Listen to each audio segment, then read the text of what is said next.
नमस्कार, मी तुमची लाडकी Shefali star media मराठीमध्ये तुमचं स्वागत आहे।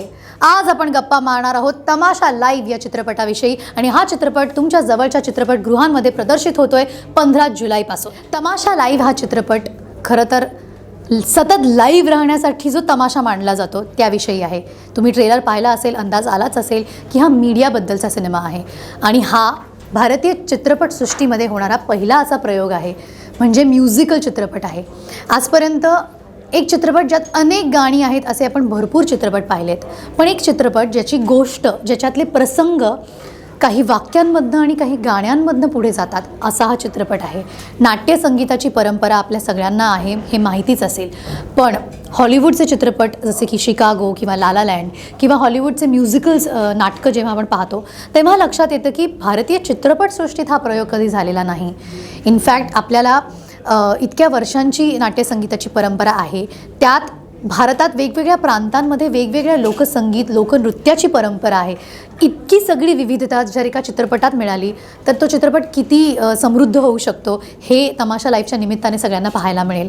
आय एम सो ग्लॅड की अनेक वर्षांपासून संजय जाधवचं असणारं हे स्वप्न तमाशा लाईव्हच्या निमित्ताने पूर्ण होत आहे। कुठेतरी कलाकार म्हणून, एक डान्सर म्हणून माझी देखील इच्छा होती जेव्हा मी हे सगळे हॉलिवूडचे म्युझिकल्स बघायचे की एकदा तरी आपल्या देशात मराठीत असा प्रयोग व्हायला पाहिजे आणि त्याच्यात आपल्याला काम करायची संधी मिळाली पाहिजे।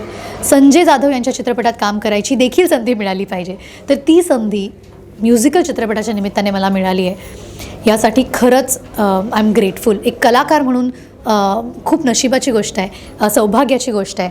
आणि ॲज अ डान्सर मी पहिल्यांदाच भांगडा, गरबा, भरतनाट्यम असे फॉर्म्स किंवा जॅझ कंटेम्प्ररी असे फॉर्म्स पडद्यावरती साकारले आहेत। सो ह्याच बरोबरीने एक अत्यंत सशक्त आणि वेगळी भूमिका, एका पत्रकाराची भूमिका, शेफाली नावाची भूमिका मी साकारते आहे। ॲज अन ॲक्टर माझी भूक भागली असं म्हणायला हरकत नाही।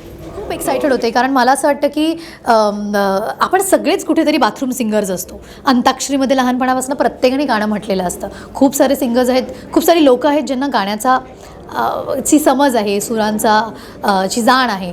मला काही फार नाही आहे, मला ताल कळतो पण सूर नाही असं मला कायम वाटतं, पण तरी गाण्याची आवड मात्र नक्कीच आहे। सो जेव्हा संजय जाधवनी सांगितलं की खरं तर म्युझिकलची कॉन्सेप्टच अशी असते की अभिनेते स्वतः, आर्टिस्ट स्वतः आपले सीन्स पण करतात आणि वाक्यांमधनं गाण्यात खूप सहज प्रवेश करतात, गायकी पण स्वतः करतात। सो कुठेतरी you have to stay true to the form. म्हणजे जेव्हा आपण म्हणतो की एक म्युझिकल चित्रपट करतोय तेव्हा कुठेतरी कलाकारांनी सुद्धा त्यांची गाणी म्हणणं हे अपेक्षित असतं, पण अशा काही सिच्युएशन्स आहेत चित्रपटात जिथे व्यक्तिरेखेच्या भावना ह्या वाक्यांमधनं गद्यातनं पद्यात खूप स्मूथली ट्रान्झिट करतात। अशा वेळेला तो आवाज माझाच असला पाहिजे, माझ्या व्यक्तिरेखेचा। हा अट्टहास आमच्या दिग्दर्शकाचा होता आणि मला ती कल्पना भयंकर आवडली, पण मला भीतीही वाटली कारण मी कधी यापूर्वी गायलेले नाही आणि मला माहीत नाही माझ्यात तो अंग आहे का, किंवा फॉर दॅट मॅटर मी हिरकणीमध्ये एक अंगाई म्हटली होती पण ती खूप इमोशनल होती आणि ती अंगाई होती। त्याच्यानंतर गाणं गायचं म्हटल्यानंतर मला खूपच दडपण आलं होतं, पण त्याचे शब्द इतके अप्रतिम आहेत। क्षितिज पटवर्धन यांनी लिहिले आहेत, पंकज पडघन याचं संगीत आहे, बाकीची गाणी अमितराजने सुद्धा केली आहेत। सो अशा वेळेला त्या दोघांनी, क्षितिज आणि पंकज आणि अर्थात संजय सरांनी ते करून घेतलं आणि ते शब्द इतके कमाल आहेत की मला असं वाटतं कुठल्याही मुलीला, कुठल्याही स्त्रीला ते रिलेट होतील।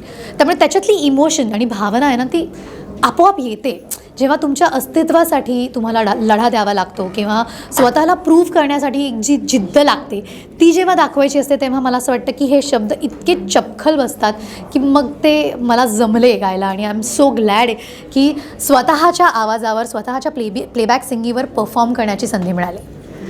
क्षणभर विश्रांती हा आमच्या आयुष्यातला खूप महत्त्वाचा सिनेमा आहे। आजही खूप लोक जेव्हा जेव्हा टी व्हीवर हा चित्रपट लागतो तेव्हा आवर्जून कळवतात त्यांना हा चित्रपट किती आवडला आहे।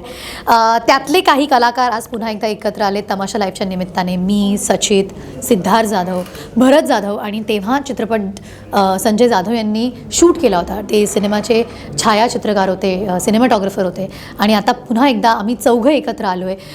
आता इतक्या वर्षांनी एकत्र आलो आहे त्यामुळे सगळ्यांचा अनुभव आणखी समृद्ध झाला आहे। आम्ही सगळे बऱ्यापैकी आपल्या आपल्या क्षेत्रात खूप वेगवेगळं काहीतरी अचीव केलं आहे, त्यानंतर एकत्र येतो आहे. त्यामुळे ह्या सगळ्यांचे अनुभव एकत्र येऊन काहीतरी वेगळं कॉम्बिनेशन निर्माण झालं आहे, वेगळी केमिस्ट्री निर्माण झाली आहे. आय एम शुअर तुम्हाला आत्ता आमचे इक्वेशन्स बघायला खूप आवडतील तमाशा लाईव्हमध्ये. पण आय एम शुअर खूप लोक वाट बघतात क्षणभर विश्रांती 2 कधी येतो आहे. So let's hope in future तेही हो. अर्थात ही परंपरा इथे सुद्धा त्यांनी सुरू ठेवली आहे. उशिरा येणाऱ्या लोकांना किंवा स्क्रिप्ट विसरणाऱ्या, डायलॉग्स विसरणाऱ्या किंवा जी काही चूक असेल, चुकून मोबाईल वाजला शॉटमध्ये, तर हे काही डिसिप्लिन लोकांनी फॉलो करावे म्हणून ही प्रथा फाईन घेण्याची सुरू झाली. आणि यंदा तमाशा लाईव्हच्या निमित्ताने मला खजिनदार करण्यात आलं होतं, त्यामुळे मला फाईन गोळा करायचा होता. बऱ्याचदा लोक उशिरा यायचे, त्यामुळे मी हा गल्ला जमवू शकले. पण त्याच्या मागचा हेतू खूप चांगला आहे.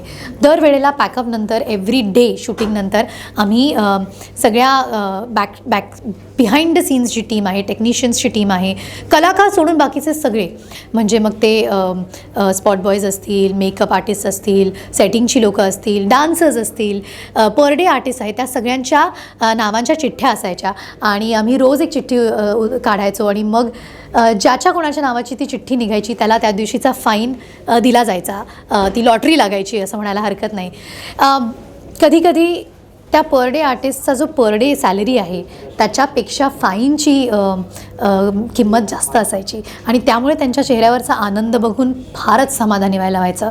सो आय थिंक ही जी परंपरा आहे दादाची ही खूप खूप चांगली आहे.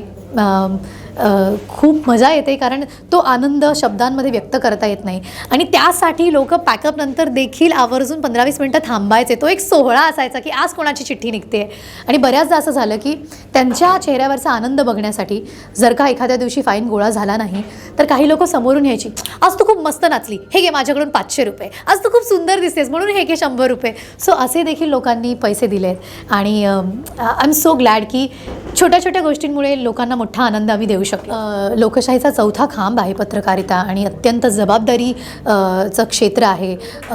भलेही मग ते न्यूज अँकर्स असतील किंवा behind the scenes, behind the camera काम करणारी जी न्यूज चॅनलमधली किंवा वर्तमानपत्रामधली किंवा वेब पोर्टलमधली जी टीम असते यांच्या सगळ्यांवरती एक वेगळी जबाबदारी असते. अर्थात बातम्या सांगणं, ब्रेकिंग न्यूज देणं हे खूप चॅलेंजिंग आहे. सतत काहीतरी घडामोडी घडत असतात, त्या बातमीच्या खोलीपर्यंत जाऊन ती लोकांपर्यंत पहिली पोचवायची, एक्सक्लुझिव्हिटी जपली पाहिजे. इतकी मोठी स्पर्धा आहे, त्या स्पर्धेमध्ये आपलं चॅनल, आपली बातमी ही नंबर 1 असली पाहिजे. यासाठीची जी तडजोड आहे किंवा यासाठी जी काय धावपळ आहे ती खरंच खूप अवघड आहे, खूप आव्हानात्मक आहे. त्याचबरोबरीने एखाद्या बातमीशी एखादी बातमी सांगत असताना स्वतःचं मत, स्वतःच्या भावना बाजूला ठेवून ती बातमी प्रेक्षकांपर्यंत पोहोचवायची ही देखील खूप मोठी जबाबदारी आहे.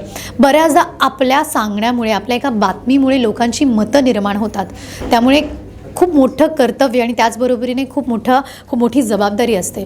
सो ह्या सगळ्या स्पर्धेमध्ये, या सगळ्या वातावरणामध्ये प्रामाणिकपणा जपून बातमी सांगत राहणं कन्सिस्टंटली, हे आव्हानाचं काम पेलणाऱ्या सगळ्या जर्नलिस्टला, सगळ्या पत्रकारांना मानाचा मुजरा.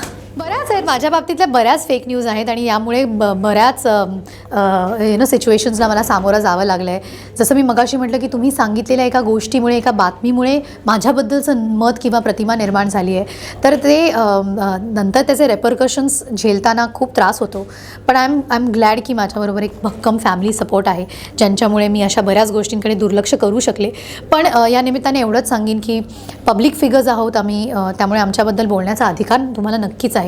पण त्याचबरोबरीने थोडीशी बातमी सांगायच्या आधी शहानिशा करून घेतली तर इतक्या कष्टांनंतर कमवलेली प्रतिमा गमवायला लागणार नाही आम्हाला. सो मी म्हटलेलं गाणं कडक लक्ष्मी जे यूट्यूबवर सध्या बऱ्यापैकी गाजतं आहे, तुम्ही पाहिलं नसेल तर नक्की पहा. क्षितिज पटवर्धन याचे शब्द, याचे बोल आणि पंकज पडघन यांचं म्युझिक आहे. जेव्हा एखादी बाई चिडते तेव्हा स्वतःचं अस्तित्व, स्वतःची जिद्द दाखवण्यासाठीचं हे गाणं. मागितलं मोल पण मिळाला र घाव, मागितलं मोल पण मिळाला र घाव, उमटाया आधीच का पुसलं र नाव. तुला ठाव नाही तुझी किंमत किती, चल दाखव या दुनियेला हिम्मत किती.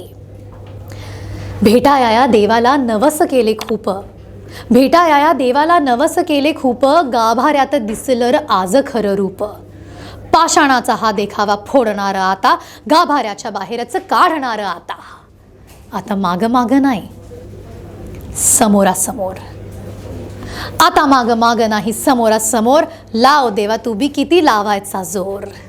चल लाव देवा तू बी किती लावायचा जोर. तर मराठी प्रेक्षकांनी कायमच सोशल मीडियाच्या माध्यमातून आम्हा कलाकारांना किंवा फिल्म मेकर्सना सगळ्यांना दरवेळेला सांगत आलेले आहेत की जेव्हा एखादा रोमॅन्टिक चित्रपट येतो तेव्हा त्या लाटेनंतर आता काहीतरी वेगळं करा, कॉमेडीच्या चित्रपटांच्या लाटेनंतर आता काहीतरी वेगळं करा, ऐतिहासिक चित्रपटांची लाट येते तेव्हा म्हणतात आता काहीतरी वेगळं करा, बायोपिकची लाट येते तेव्हा म्हणतात आता काहीतरी वेगळं करा.